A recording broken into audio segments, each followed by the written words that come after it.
Todd Shapiro Show. More shoes today for you. Oh, and they're nice. Yeah, they're nice shoes. Are you wearing socks? No.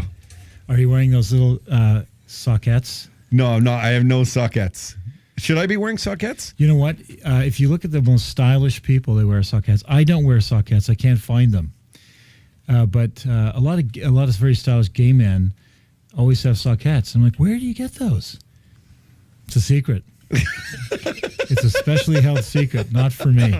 So my shoes just end up being thrown in the garbage every 4 months. Did they get smelly? Is that why? Eventually. Like really great shoes take longer, but like the worst shoe is it's like a canvas, it's like a Docker or a Sketcher, it's like a rounded toe kind of deal, like a Van type thing. Yeah. They always end up stinking in a month with me. Isn't that interesting? Yeah, terrible shoe. But a good shoe won't smell so much right away. A really, really good shoe can last you, well, you can't wear it every day, but if you wear it, say, once a week or once every 5 days in the summer, it can last you 2 years. Yeah. Absolutely. It'll wear out before it stinks. Do you ever, have you ever got a shoe fixed, or you just at a point you just throw them out and get a new pair? So I have a bit of a shoe problem. Do you have a shoe addiction? A little bit. No, that's a little bit. Fucking crazy, Brad. That's cool. Yeah. So I have about 150 pairs of shoes. Wow. I have shoes I've never opened up out of the box. What size are your feet? I can borrow some. I'm like 11, half 12. Hey, hello. Is that what you are? Yeah, we park our cars in the same garage. Although your car's a lot nicer than mine. But yeah, I used to go. There was a great Browns in Hazelton Lanes. You know, the Hazelton Lanes is now called something else. And it was underground. It was the best Browns in the world. Just like killer shoes. Because it was in Yorkville, it was special. They had for women they had all the best brands, which they don't carry anymore, and for men they had phenomenal brands. And Fabi's a good brand. I love that. Pachati is another one that I love. And I would go and buy, 8 pairs of shoes. I'd take my wife, but I couldn't be like, I'm just going to buy all the shoes for me. So I'd always, buy a bunch for her. So we get like 10 pairs each. Wow. 8 pairs each. I want to be your next wife. You're not pretty enough. No, I don't. I did not think so. And the wrong sex. That's right. So I mean, I don't mean to get too personal, but I have to ask. What would Brad J. Lamb say at the most expensive pair of shoes he's ever bought? And you can tell me that off if you know. So one trip, when I went to London once with Katrina, who's my ex, we went to Louis Vuitton somewhere in central London. And this was the year that Louis Vuitton had the best fucking shoes for men ever. They still have good shoes, but not. This was like 1 year where they hit it perfectly. And I bought 7 pairs of shoes at Louis Vuitton, and one pair was $2,000. That's the most I paid for a pair of shoes, $2,000. But these shoes. I got to tell you, these shoes had a stainless steel capped heel. Oh, I still have them. I wear them a lot. They were patent leather. Just in case anyone's shooting at your Achilles or something, Well, they just sparkled. Yeah. Okay. Sorry. The patent. Describe the story. So they're patent leather. They were very pointy, very stylish. They had a stainless steel wrap around the heel. It wasn't a high heel. I like kind of lower heels because I'm tall. Okay. And then they had this kind of like little gray specks, like little kind of stars or sparkles. It sounds tacky, but it was very subtle. And every time I wear those shoes, people are like, my God, those are fucking beautiful. They're great shoes. A lot of people point out shoes. You've told us that before. Like a lot of people notice a nice pair of shoes on a man, won't they? Women will note. Men don't have great taste in shoes generally. A lot of guys have that kind of slip-on shoe with a caveman kind of square-off toe. That's kind of the standard go-to guy shoe. With jeans and an untucked white shirt. That's kind of the uniform for guys. Yeah. But if you wear a nice pair of shoes, women stop me all the time and say, they don't say anything about me, but they say, I love your shoes. They're great. You're too tall. I can't see you.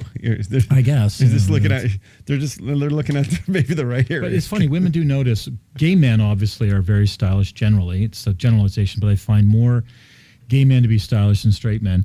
And women obviously care a lot about style and clothing. And they notice those small things. They really do. Women notice a lot more than men think they notice, and they like they like their men to dress well. Is it ever too late for a dude to like? I'm 43. You think one day if I just started wearing super nice blazers all day long and styled my hair instead of wearing ball caps, like is it okay? Like can that just happen one day to sort of change your persona, or is that point you're trying too hard? No, 100%. Like I've seen you out. You clean up very well, and even when you're wearing stuff like you are now, you're stylish in your way, right? Like you are. Russell Peters gave me the shirt. That's why. It is a sign in the Swear to back. God, Yeah. But yeah, I mean, if you started doing that, I think it's never too late to try to change. I actually tried it. I actively try to change myself about every 10 years, like a massive sea change in who I am and what I'm doing, just to challenge myself. Huh. Would you ever, maybe you should go with like a huge like blonde wig or something next time when the next decade. Maybe I'll get soon or now you can clone hair. So maybe I'll get cloned hair and a massive rock star long hair. It would freak people out. Whoa, do they have that now? Really? I believe it or not, I met a Korean company that owns worldwide rights to a lot of cloning technology, and they contacted me because they want to build private hospitals for. They have 1,000 people that are a part of their private hospital group. They're all a lot of Middle Eastern people, very wealthy people, and they build them in private areas across the world. So I had a parcel of land they wanted to do it on, so I met with them, and they can clone anything, man. That exists already. They can clone a liver, they can clone your hair, and you just have to put it back in, and it's there forever. Wow, I've heard of 2-tier medicine, but not like not rock star tier. Like that's when you know. This is the kind of stuff that upsets people if they know about it. But there are people that can have anything they want replaced. Anything. Well, not their brain, but how much would like a clone liver cost? You know what? We didn't get into the costs of that stuff, but they only have 1,000 members. They showed me one of their hospitals, and it has everything. Like basically, you live in this. It's like a massive sprawling hotel, gated, and there's a hospital complex there. They give you a pager, and your doctor's in direct contact with you whenever you need to do something, and you just wander into the hospital area, and they'll take care of you.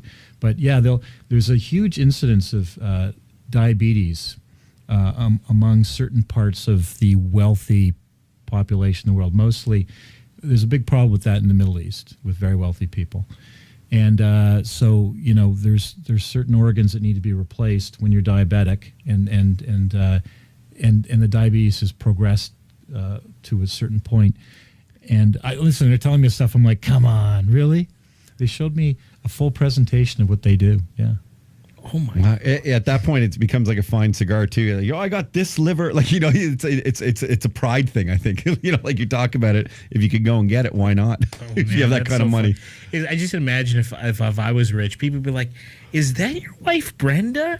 She looks that's Brenda. She's 21 now." Well, you could have various ages of Brenda. You could have a daughter age Brenda. Yeah. Oh, that's gross. Can't do that. But All the way up, man. All the way up. starting from maybe 20, 20 to 50. Yeah. You have a henpecking Brenda.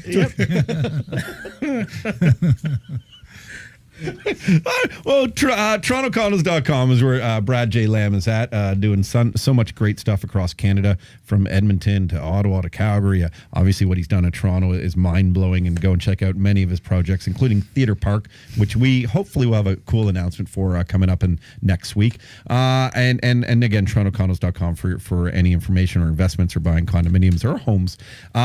Brad always comes in and talks about what's going on in the world of real estate, and it's like a weekly feature that is important for everyone to continue to understand. Canadian banks have recently asked to undergo additional stress tests when it comes to their policies on mortgage lending. The Bank of Canada apparently has warned of increased riskiness as a run-up in household debt potential and consequences for these lenders. Is this true? Is this something we got to worry about? What's going on here? Well, listen, debt is a problem if you can't manage it. But I think this is a mountain out of a molehill. I really think that economists who sort of ring the warning bells are not looking at the underlying information. So to break it down, 165 or so % is the number of debt versus your gross income. Okay, so meaning that if you make $100,000 a year, the average person has $165,000 of debt. Now, if you make $100,000 a year, you're going to probably buy a $350,000 apartment, which you could easily afford with no difficulty. None at all. I could go through the numbers, but trust me, no problem. So if you're going to buy a $350,000 condominium, you probably have, if you're saving and put a good down payment, maybe $250,000 of debt. So automatically, when you buy a home in Canada with that kind of equity, $100,000 down, which is about a third of the purchase price, which very few Canadians do, they would have a 250% ratio, which blows the doors off the 165. Now, if that guy has no other debt, he doesn't have a car, no student debt, no credit card debt, and no ex-wife. No ex-wife. That's all he has. Is that guy in trouble? No, that guy's doing smart stuff. So the problem is that you can't look at the number. You have to look at inside the number. So another idea or another comparison is you take a guy who, say, take that same guy, he's making $100,000 a year, he's $250,000 mortgage, there's no other debt. Okay, then you take a guy that makes $100,000 a year, and let's say that property costs $1,500 a month to own. Then you take another guy that's renting, paying $1,500 a month, and he doesn't have a mortgage, but he has a car, he has credit card debt, he has student loans from his education, and maybe he's got a line of credit. And that guy has $100,000 of debt. So he's got less debt. He's under that 165%. He's at 100%. The other case is at 250%. Who's better off? Well, credit card debt's at 24%. Student debt is, people never pay that off. I just did 2 weeks ago. It was all for lap dances too. Because my parents paid for the education, and I just applied for it. And that's good to know. Yeah, good to know that tax money. Okay. And then automobile debt is also stupid debt, right? Yeah. So that guy still has to pay $1,500 a month rent. So Case A is paying $1,500 on his home, and every month he pays off $400 of his mortgage, and that's all the debt he has. And the other guy's got a car, credit card, student debt, and line of credit, and he's still paying $1,500 a month. If that guy doesn't pay his $1,500 a month, the landlord's going to boot him out of the property. If you don't pay $1,500 a month, the bank is going to boot you out of the property. So why is the guy at $250 at more risk than the guy at $100? He's not. He's better off. So what this number has to happen with this number is we have to have the economists analyzing this look into the number and actually tell us where the debt is. And I've done this myself. And I'm actually commissioning in my office a full study on this because I'm very irritated about this constant pecking about this problem. And I'm going to say that 70% of the debt in Canada is mortgage debt. And mortgage debt's not a problem because you have to live somewhere. Mortgage debt's not a problem. If the mortgage debt you have is close to the cost of renting, it's not a problem. And something else, and I'm going to confirm this next time on the show, but I also believe that the average Canadian owns 50% of their house outright. That's pretty good. And we're also commissioning a study in the G8 countries. So my office is doing a study in the G8 countries to see what percentage of people in those countries owns their home versus rented versus Canada. So if Canadians own 80% of Canadians own their own home, and 50% of Americans do, we should have a higher debt ratio because we have mortgages. The mortgage is the big number that throws it out of whack, right? And this is what these jerk-offs should be doing. Instead of scaring people that we have a problem, they should be looking into these numbers because they're saying we have the highest ratio in the G8 or something like that. And I'm going to prove we have the lowest ratio. So next time I'm on, I'll have that study done, and we'll see if I'm right or they're right. It's super fascinating, actually, and it's. I mean, it's just. I think a testament to whether your brain works as opposed to other people's brains. Thinking that, hey, this is good debt. This is good debt. You're getting. From what I know, and I've done well in real estate. The condo millionaire you can do. I've made money every time I've owned a property, and there's been 4 of them, and it's been great for me. It's allowed me to go up with each property I have, and as long as I think I can afford that mortgage that I have on it, which is probably a little bit high, I'll make sure that I'll pay it off. And if I get to a point where I think I might not be able to, then I'll sell it. Despite what anyone thinks the housing market may go up and down, I'll be ahead of that game. I'll be ahead of that curve. And sorry, Jay. Sorry. No, don't be. Sorry. It's just so simple to understand what you're explaining that it boggles my mind that they're not getting it. Like, okay, who's better off? The guy with $100,000 mortgage or the guy that owes $10,000 to Boxcar Jimmy, the local tavern bookie? That guy's gonna die. $10,000 to Boxcar Jimmy, you're gonna die. Do you know a guy named Boxcar? I do. Yeah, okay. I don't know him anything because I'd be dead. We wouldn't have this conversation. It's the same thing though, and it's nuts that they publish these reports. and they're economists, and I don't know how you even get that job anymore because they seem so stupid to me half the time. Well, if the world, this is the thing: the government in the world, or government media, is all about scaring you. It's not about making you happy. It's about scaring you and keeping you off balance, so you don't actually observe what they're really up to. That's the truth, man. Wow. Trying to keep us down. 100%. Fuck, that's sad. Well, we do it differently here. We call everybody out. That's right. We call them out. We got Boxcar Jimmy behind us too. He's on retainer. Switchblade. He's on retainer.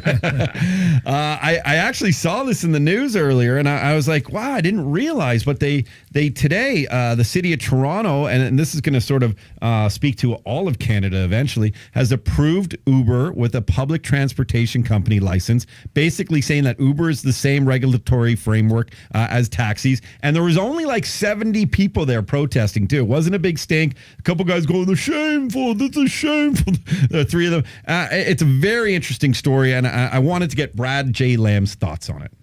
So, people won't ever complain if a new technology lowers their price of living. And so, you can take an Uber to the airport for 40% less than a taxi or a limo. So why would you complain? Here's why it's unfair.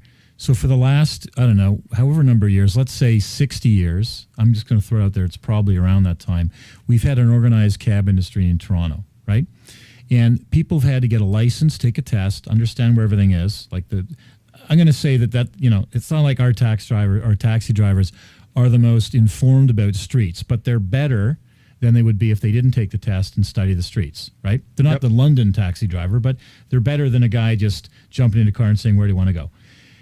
They've also paid to buy a license. They've actually bought the license and stayed licensed and paid all those fees for all those years.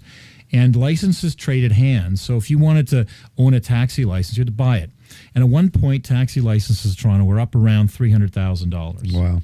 And guys started buying them as investments, which is perfectly fine. It was you buy a taxi license, you rent it to someone who needs it to drive a car, and you make a return. It's a little on business, that. Supply and demand. There was only so many, so it's just I would have thought of that, at the time. Yeah. So what's inherently unfair is it? And by the way, I ride a taxi all over the city all the time. I don't drive a lot.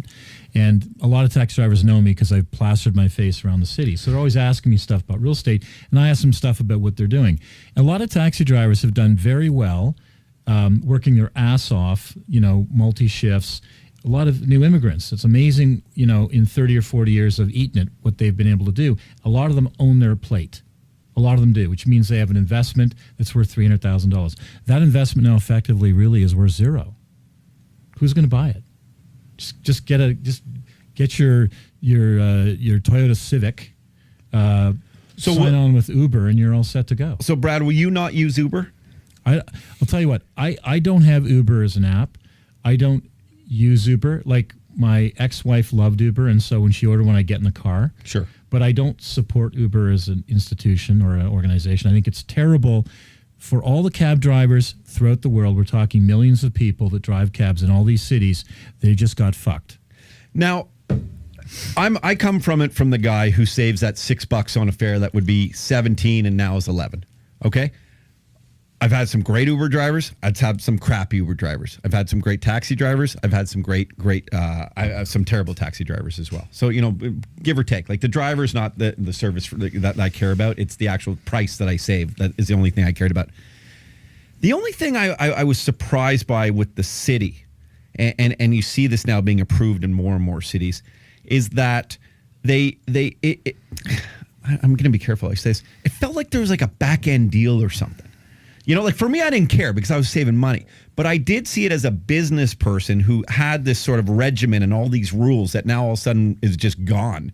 It felt like could they be on the take on this type of stuff? Like, is that a crazy thought of mine? Well, I don't think they're on the take. I think that there's going to be more fees generated for the city because now Uber's going to have to pay. Before they paid nothing. Now they're going to have to pay something. So there's going to have to pay for registering the Uber, but they're not going to have to pay the price of buying a plate, which fairly should be $300,000. It was over $1 million in New York.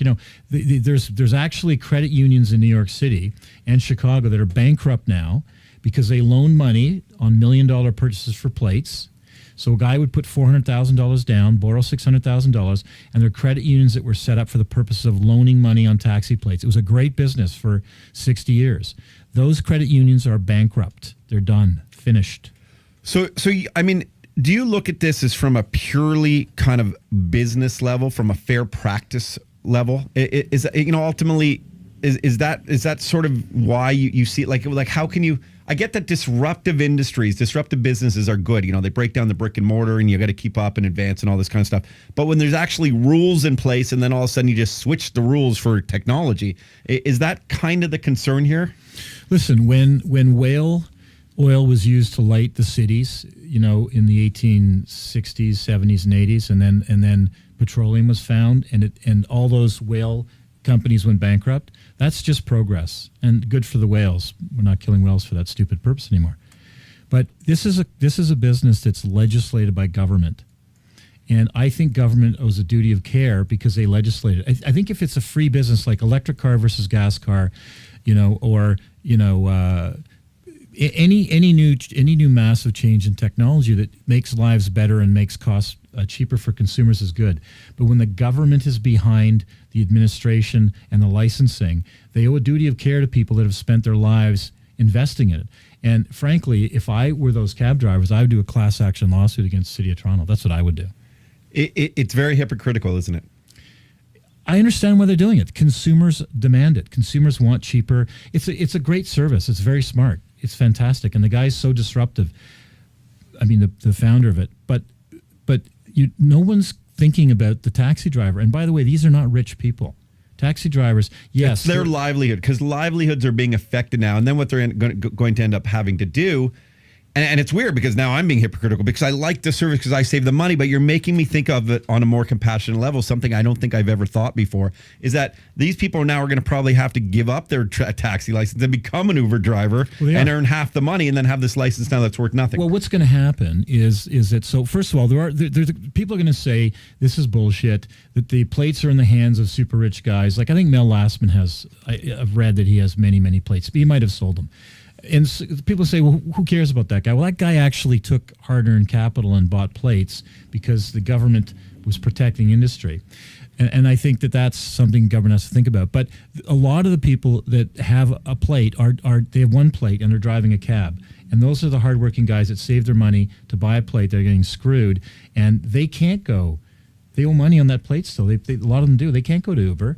So, actually the whole taxi industry around the world is being exploded, and it's being rebuilt. There's a guy in Montreal that just bought Diamond Taxi. He's one of the Dragon's Den, or how do you say dragon in French? I don't know. I don't know. Jay, how do you say it? Dragon. I thought so. It's Dragon.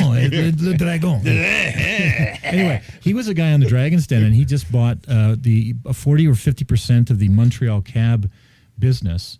And he's planning on replacing all the cars with electric cars, putting taxi drivers on salary, just disrupting it again, and offering a premium level of service. So, you got Uber, you got that kind of idea. You still have the old taxi model. Everything's up in the air. We'll see what happens. But I do think that if I had a plate, I would get together other taxi drivers and demand some form of compensation because government's behind it. You know what? I would have never thought about that. I'm not just saying this because you're on the show. Yeah, I'll sponsor the show. I see it from that human level now, and it makes sense to me. And I think it's a very fair statement that you bring up. I'll still probably take Uber though. That's because that's where they get you, because the regular citizens aren't. It's going to be hard to back that kind of support because we're saving hundreds of dollars a year. Well, Uber's here to stay. Yeah.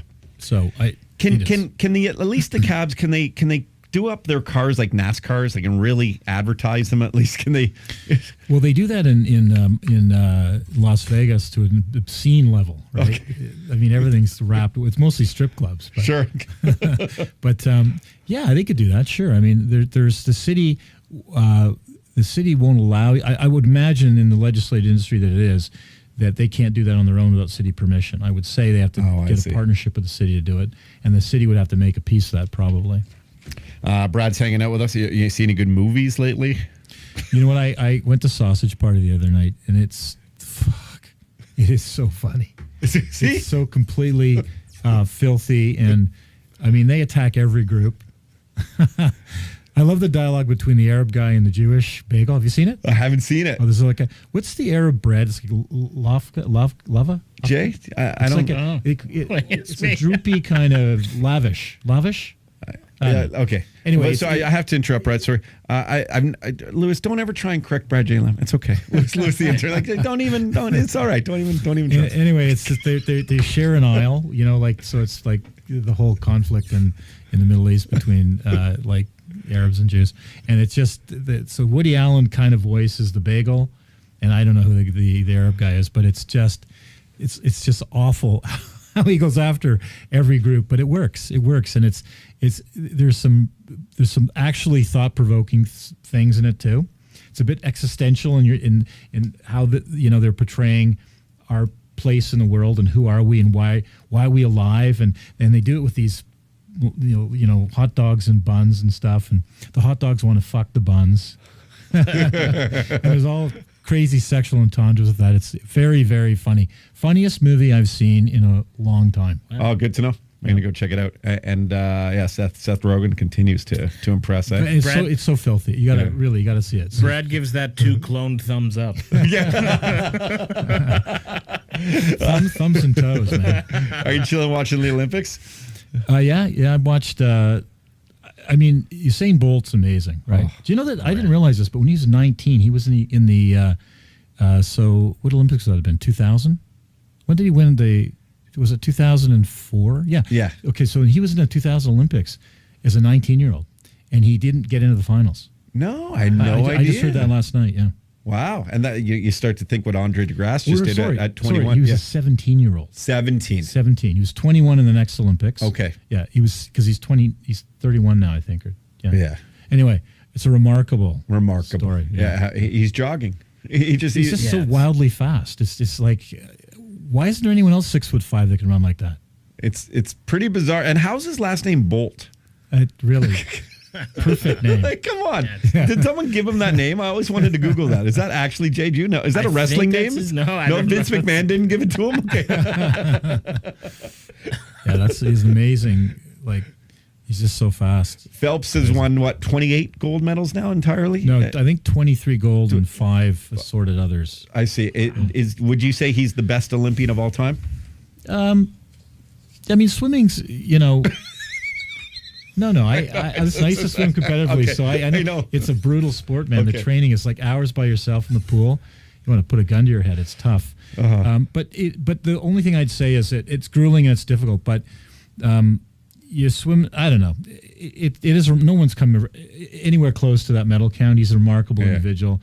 Leave it at that. It is, and the Canadian, I can't remember her name, but won 4 medals this Olympics. That's a fantastic. Oh yeah, the 16-year-old female who's doing amazing. Yeah, that's a really good story. So I mean, do you believe in the spirit and the inspiration and the unification of what the Olympic Games symbolize? Do you like that?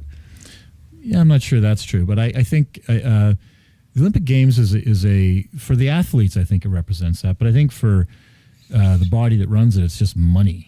Right. Money, they're investigating an executive. I was reading a story about this today for the European IOC executive, the big one, is getting investigated or was arrested or is about to get arrested for scalping tickets. Yeah, 71-year-old dude. I saw that too. Oh my God, man, come on! Really, they're not paying you enough to be an executive of the IOC. You have to scalp tickets. What is he on the corner? Does it bother you? We were chatting about this a little bit yesterday. Does it bother you? And it always goes back to kind of the divide between the rich and the poor and stuff, and how many millions and hundreds of millions of dollars and sponsorship dollars and all this kind of stuff going into the Olympic Games, and then right across the road there's so much poverty. Yeah, I mean that. So that is a problem. But I'll say this: a lot of what do these athletes provide society? So they provide society something to aspire to be, right? And the human condition is tough. It's hard to be happy. It's difficult to be successful. It's and it's a cruel world, really. And so anything that can help raise people above that and see what greatness is, and that's why seeing someone like Michael Phelps 4 Olympics, what he's done is inspiring, and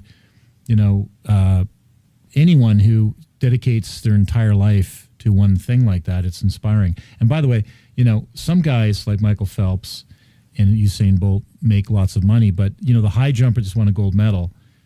That guy's not making any money. He might be on the box of Canadian Wheaties this year, but those guys don't make a lot of money. For especially for the commitment they put into it. Yeah, massive commitment to be the best in the world. So I think it's a great thing. I think it's great for the athletes. I think it's great for people. I think that it's unfortunate the people that run these organizations are largely corrupt. That's too bad. So Crooked, did you see the high jumper who or the pole vaulter or whatever hit the that bar on top with his dick? Did you see that? No. He was the best. Did you see that, Jay? They slow it down. I saw. Yeah, it's He's literally going for like a medal, and then his dick hit the thing. Like you can see. Did you see that, Roddy? The Olympian whose dick he jumps over. Jay's gonna pull this up. It's hard. I have to say dick to describe it because you can't see it because we're on the radio. But it's absolutely hilarious. He just got very excited, and we're showing it to Brad right now. If you haven't.